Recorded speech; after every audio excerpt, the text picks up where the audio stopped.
오늘은 하이델베르그의 요리문답 제3주일에 해당하는 내용을 함께 살펴보도록 하겠습니다. 먼저 문답 같이 한번 읽어보면요. 제6문에서 8문에 해당하는 내용인데요. 제6문 질문: 하나님께서 사람을 그렇게 악하고 불의하게 지으셨습니까? 답: 아닙니다.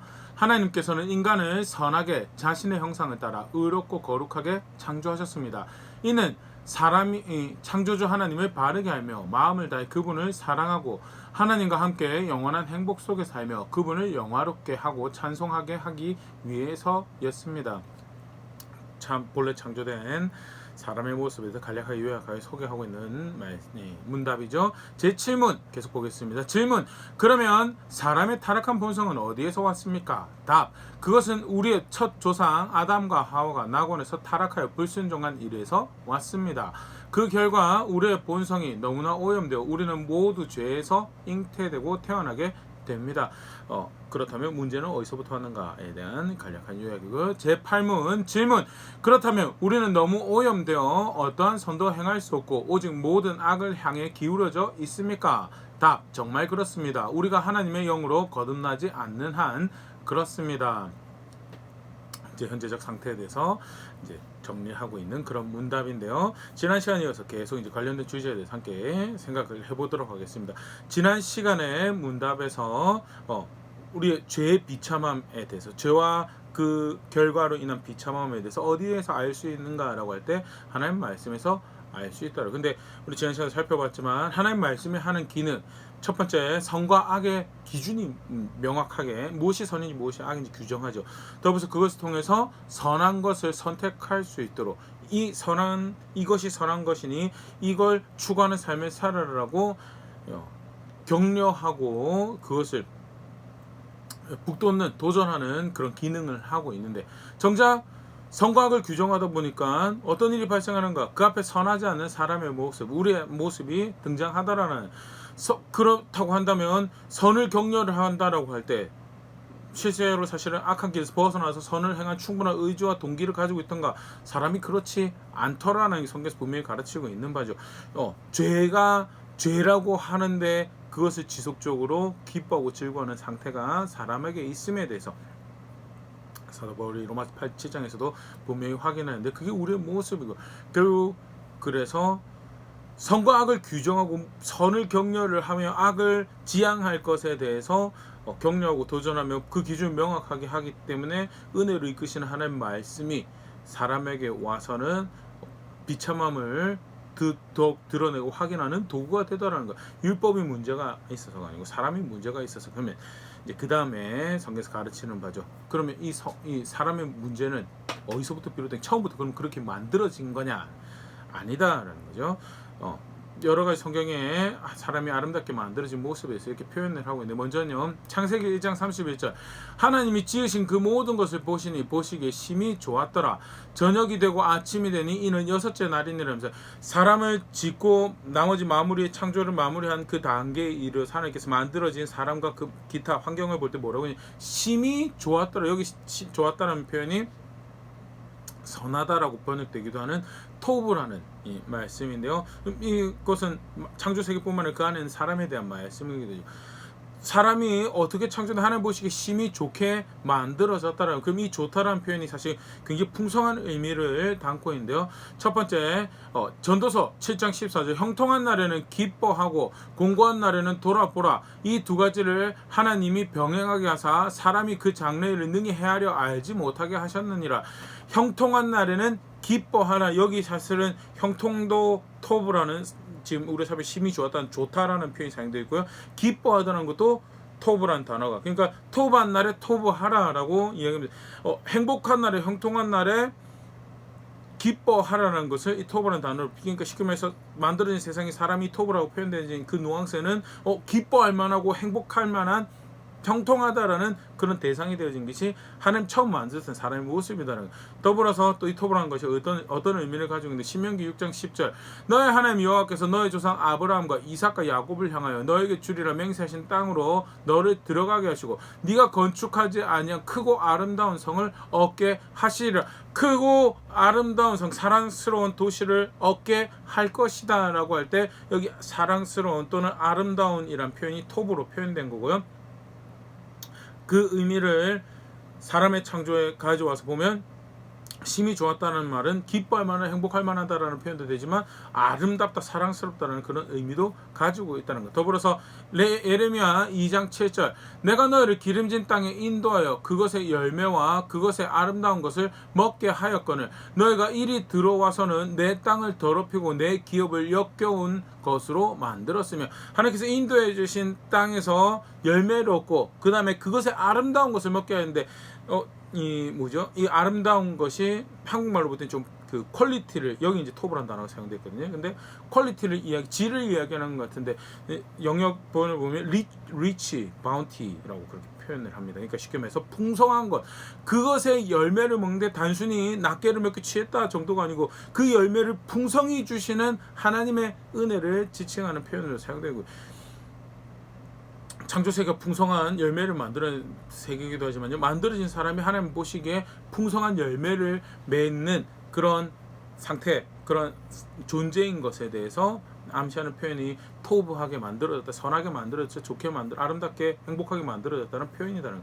더불어서 어떤 의미를 가지고 있는가? 창세기 45장 18절 너희 아버지와 너희 가족을 이끌고 내게로 오라. 내가 너희에게 애굽의 좋은 땅을 주리니 너희가 나라의 기름진 것을 먹으리라 하면서 바로가 야곱의 가족에게 하는 이야기죠. 근데 애굽의 좋은 땅을 너에게 주려. 여기 좋은 땅이 이제 토브란 단어가 사용돼. 애굽의 질이 좋은 기름진 그걸 의미한 거죠.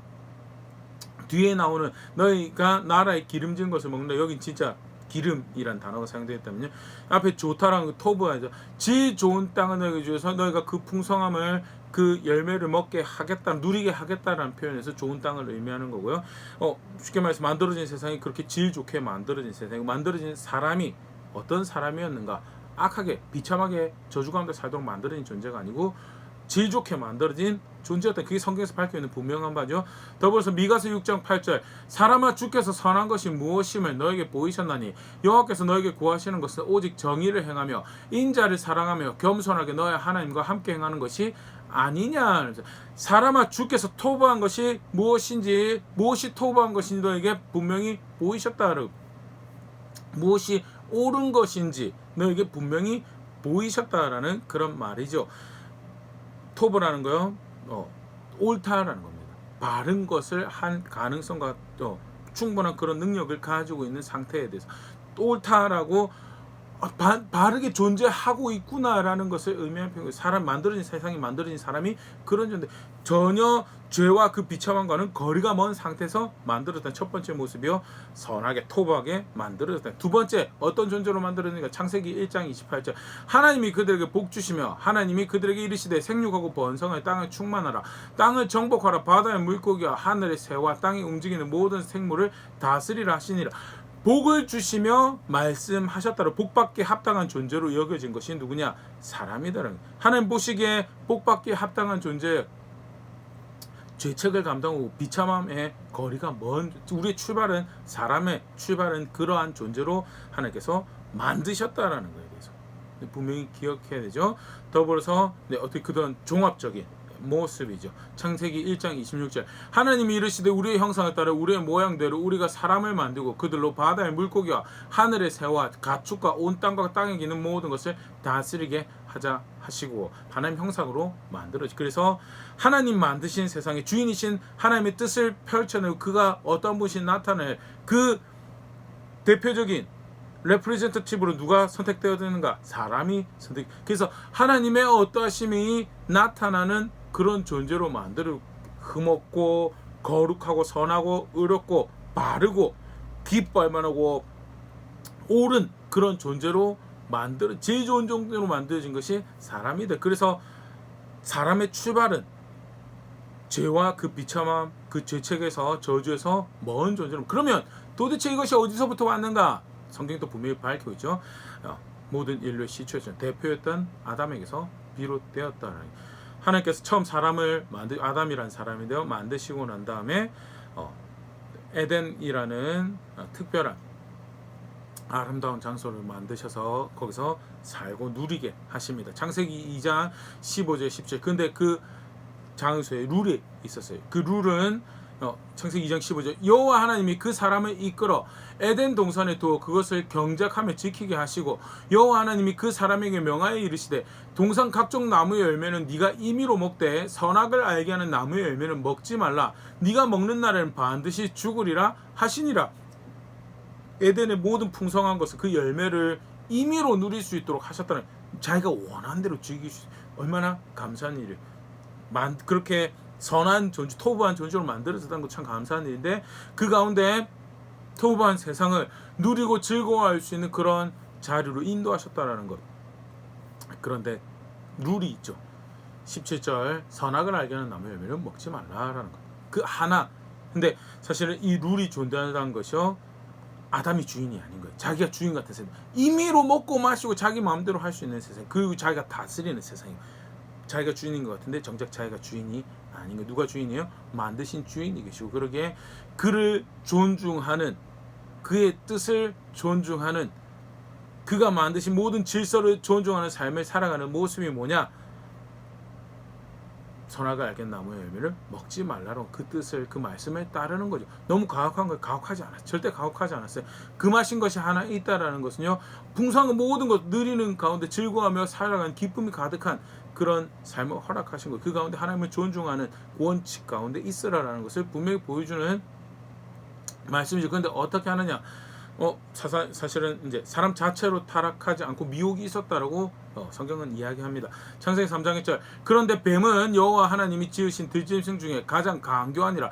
뱀이 여자에게 물어 이르되 하나님이 참으로 너희에게 동산 모든 나무 열매를 먹지 말라 하시더냐 하면서 사단이 잘 펴는 전략이죠. 먼저 하나님 말씀에 대한 의심을 심습니다. 동산 모든 나무의 열매를 먹지 말라. 왜곡하죠. 살짝 왜곡합니다. 하나님 의도가 그게 아니에요. 하나님 말씀 주신 의도가 그게 아닌데, 마치 하나 금하신 것이 모든 나무의 열매를 금한 것처럼, 그런 하나님인 것처럼 비춰지게 의심의 씨앗을 던지고요. 그 가운데 확 이제 꿰내. 창세기 3장 4절 5절 뱀이 여자에게 이르되 너희가 결코 죽지 아니하라. 의심을 심어놓고 하나님 말씀을 부정하는 자리로 인도에 가는 거죠. 죽는다고 했는데, 우리 앞에 봤었죠. 정령 죽으리라고 하신 그 말씀에 대해서 죽지 않을 거더라고. 의심하고 궁극적으로 하나님 말씀 부정하도록, 사실 이제 미혹하는 대표적인 모습이고요. 5절 너희가 그것을 먹는 날에 너희 눈이 밝아져 하나님과 같이 되어 선악을 알 줄 하나님이 아시고, 하나님의 선하심에 대해서 부정하고 그의 말씀에 대해서 궁극적으로 어떻게 해요? 하나님 말씀 따라 살 수 없도록 미혹하는 거예요. 죄를 짓게 만든 게 아니에요. 미혹한 거예요. 누가 범죄해요? 사람이 범죄하죠. 범죄하는 모습에도 간단하게 보면요, 아까 미혹했습니다. 의심을 심어주죠. 마치 막 가혹한 하나님 말씀인 것처럼, 하나 금하셨는데 모두 금한 것처럼. 창세기 3장 2절 3절 여자가 뱀에게 말하되 동산 나무의 열매를 우리가 먹을 수 있으나 동산 중앙에 있는 나무의 열매는 하나님의 말씀에 너희는 먹지도 말고 만지지도 말라 너희가 죽을까 하노라 하셨느니라. 동산 나무의 열매를 우리가 먹을 수 있다라고. 근데 사실은 이 벌써 이제 여자한테 이 의심의 씨앗이 확 떨어져서, 거기서 사실은 분명히 단호하게 기준을 이야기해요. 아니 우리 다 먹을 수 있는데 했으면, 그 미혹이 사실은 여자에게 영향을 미치는 거예요. 근데 이 미혹이 이렇게 표현 자체가 동산 나무 열매를 우리 먹을 수 있다라고, 다 금하신 건 아니야. 근데 동산 중앙에 있는 나무 열매는 하나님 말씀대로 먹지 말고 만지지 말고 너희가 죽을 거라, 자기 마음대로 강조하고, 분명히 강조해야 될 게 있는데 다 먹을 수 있다라는 게 강조가 돼야 되는 거죠. 모두 실제로 사실은 말씀하실 때도 임의로 모두 너희가 취할 수 있다. 단 하나 내가 금한다라는데, 그거를 단 하나 금한 거를 부각하는 게 이제 사단의 미혹을 넙죽넙죽 받아 먹은 이제 이 하와의 상태가 보여. 그래서 그거를 금하신 그거 하나를 부각하죠. 먹지도 말고 만지지도 말고 죽을 거 아노라. 근데 정작 자기 마음대로 더하고 빼버려. 정령 중독인데 그건 죽을 거 한다고 빼고, 먹지도 말고 만지지도 말고 그런 말씀하시면 그건 자기 마음대로 더하고, 이게 사실은 이제 중차대한 이 문제죠. 근데 실제로 이 여자가 그렇게 사람이 그렇게 이제 가는 거죠. 미혹 앞에 자기를 지킬 수 있는 거 하나님 말씀대로, 그게 예수님의 미혹에서 이제 다시 분명히 확인이 되는데요.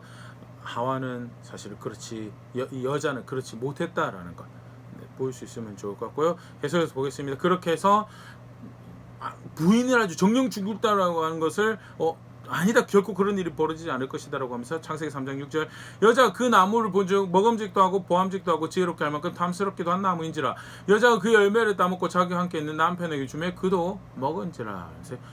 그러면서 정령 죽을 거라고 한 것을 정령 죽을 걸로 여기지 않는 거예요.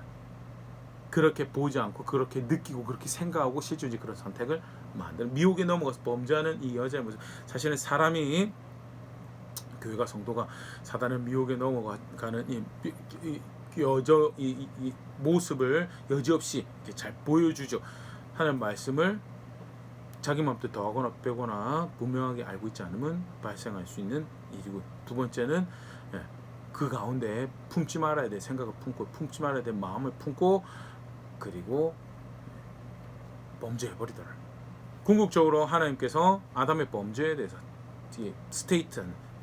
선고하시는 대목의 창세기 3장 17절인데요. 아담에게 이르시되 네가 너의 아내의 말을 듣고 내가 너에게 먹지 말라 한 나무의 열매를 먹었은지 땅은 너로 말미암아 저주를 받고 너는 너의 평생 수고하여 그 소산을 먹으리라 하면서 먹지 말란 나무의 열매를 먹었는데 그 일에 대해서 뭐라고 말씀해요? 아내의 말을 정작 들어야 돼 하는 말씀 안 듣고 아내의 말 듣고 먹었다. 주인은 홀라당 바꿔버린 거죠. 이게 사실은 사람의 범죄의 대표적인 골격이 되는 겁니다. 하나님 정작 들어야 될 창조주의 생명의 주인의 구원의 주인의 말씀이 분명히 있는데 그거 안 듣고 자기 마음대로 결정하는 다른 사람 말 듣고 있는데 그 문화가 그 시대가 이야기해 준 거 듣고 결정하는 그게 뭐야? 그게 범죄하는 거죠. 하나님 앞에 범죄한 아담이 범죄했죠. 그래서 죄에 대한 책임을 묻게 되고 저주 가운데 이제 에덴 동산에 쫓겨나는 그 결과 이제 다음 주에 조금 더 살펴볼 텐데요. 분명한 것은 흥미로운 것은요. 아담의 범죄로 끝나지 않았어요. 이게 아담이 모든 창조 세계 하나님 형상이라는 대표작격으로 존재를 하고 그래서 세상도 저주를 받게 되는 것과 발생을 하는데요. 사람의 대표로 있었기에 그의 후손들이 저주 가운데 그 죄성 가운데 태어나더라는 거예요. 로마서 5장 12절 그러므로 한 사람이 말미암아 죄가 세상에 들어오고 죄로 말미암아 사망이 들어왔나니 이와 같이 모든 사람이 죄를 지었으므로 사망이 모든 사람에게 이르렀느니라. 굉장히 간략하게 그냥 분명하게 그것에 대해 설명을 하고 있죠. 한 사람으로 죄가 세상에 들어왔어요.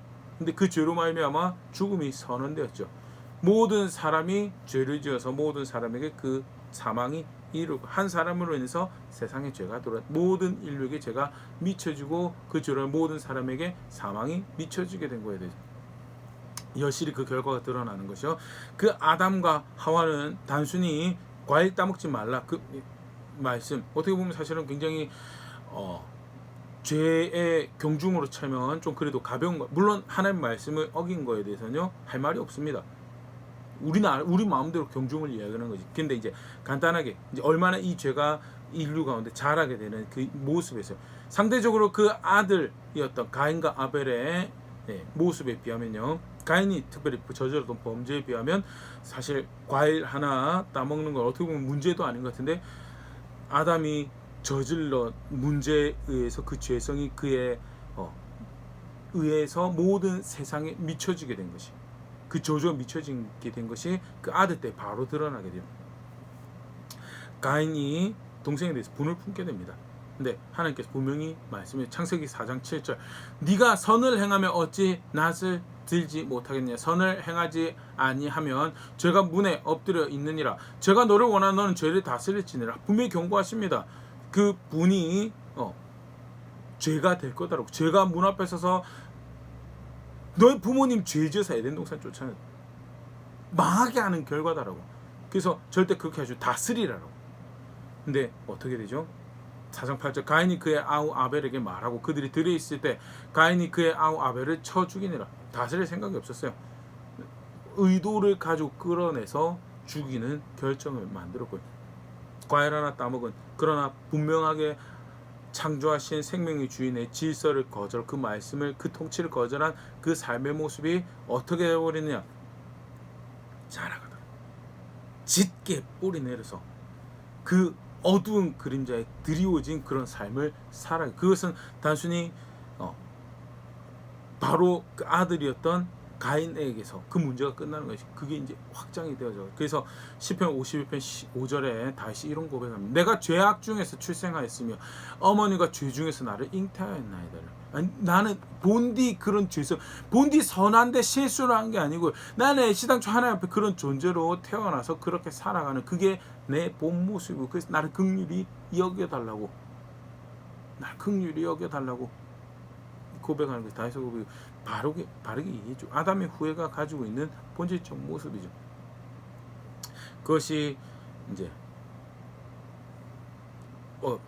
지난주도 살펴봤던 말씀에서 다시 분명히 확인되어지는 거. 선거하기 분명히 기준이 있으면 선을 선택할 것 같은데 더더군다나 그 기준을 통해서 선은 격려가 되고 악은 지양하도록 분명히 이렇게 이야기되어주고 가르쳐주고 있는데 격려되어주고 있는데 그런데 정작 선과 악의 기준을 가지고 악을 기뻐하고 선을 격려하는 그 말씀 앞에서 죄를 짓지 말라고 지향하는 경계하는 그 말씀 앞에서 죄를 기뻐하는 것들을 선택해 결국 그래서 하나님 앞에 죄에 있으면 낱낱이 고발을 그 죄책이 얼마나 무겁고 큰지에 대해서 고발당하는 말씀의 정작 그 말씀 그 구범에서 하는 존재가 아담의 후예인 우리 모습이고 어디서 출발했는가 하나님부터 출발한 게 절대 아니에요. 하나님은 토박하게 사람을 토박하게 세상을 만드시고 그 가운데 아름다운 그의 뜻을 펼쳐가시려고 했다를 사람이 망쳐버렸고 그 결과로 사람이 그 죄가에 그 저주 가운데 살아가게 되었다는 것이 성경에서 가르치는 바죠. 간단하게 우리 비참함을 어디서 시작하는지 무엇이 문제였는지 다시 오늘 생각해 보게 되는데요. 다시 한번 분명히 그것을 기억해내고 우리 삶에 적용해 볼 수 있으면 좋을 것 같습니다. 무엇이 문제였는가? 죽을 일을 죽을 일이라고 하지 않는 거예요. 저주받을 일을 저주받을 일이라고 여기지 않는 내 마음을 그렇게 생각. 하나님은 정령 죽을 거다라고 한 것은 그것을 먹음직하다라고 보암직하다라고 생각하고 행동이 그게 문제적 행동이 그 죄였다는. 물론 궁극적으로는 행동에 옮긴 게 그 결과물이죠. 근데 그 결과물이 나타날까지 어떻게 그것을 품었는가에 대해서 로마서 1장 32절 그들이 이 같은 일을 행하는 자는 사형에 해당한다고 하나님께서 정하심을 알고도 자기들만 행한 뿐 아니라 또한 그런 일을 행하는 자들을 옳다 하느니라. 죄된 아담의 후의 모습이죠. 철저하게 하나님은 사실 정작 생명을 결정하시고 그러나 죽음을 선언하신 그 하나님은 무엇이 생명 무엇이 죽음인지를 분명히 밝히셨는데 그런데 자기 마음대로 그걸 결정하는 거예요. 스스로 속이고 다른 사람도 속이면서 죽는 일을 죽지 않는 걸 애써 포장하고 살아가면서 꾸역꾸역 그걸 기뻐하고 그걸 선택해 가더라라는 것이 불의한 죄된 인류의 모습이고 그게 문제적 모습이다. 나는 어떤 자리에 있는가? 출발은 하나님 그렇게 출발하지 않으셨다는 거예요. 내 선택이 나는 어떤 선택을 하나님 앞에서 꾸역꾸역 만들어가고 있는가? 버려야 될 것들에서 미워해야 될 거절해야 될 것들에 대해서 분명히 거절해야 될 것이라고 하나님께서 가르치고 계시는데 미워해야 될 것 버려야 될 것이라고 가르치고 계신 꾸역꾸역 그걸 즐거워할 것이라고 여기며 자신뿐만 아니라 자신의 가족들에게도 그게 삶의 지혜가 되고 방편이 된다라고 설파하고 서로 오염시켜가고 있는 그런 자리에 있지는 않는지 한번 다시 돌아볼 수 있으면 좋을 것 같고요. 선하게 시작하신 하나님이 그 선한 그 뜻을 완수하시기 위해서 사실 우리의 어떤 가능성을 보고 하신 게 아니죠. 우리는 전혀 가능성이 없습니다. 근데 선한 뜻을 이루어가시기 위해서 아들 예수님 보내주시고 다시 그 안에서 나를 향한 우리를 향한 선한 뜻을 이루어가시고 또 역사를 펼쳐가실 그 여정에 구원의 복된 소식 알고 그 뜻을 부족하지만 쫓아간다고 한다. 걸음을 만들어가는데 실제로 그런 선택들을 만들어가면 하나님이 소망입니다라고 내가 기뻐할 것은 내가 즐거워할 것은 그거밖에 없습니다라고 그런 거를 고백한 자리에 있는 우리가 될 수 있으면 좋을 것 같습니다.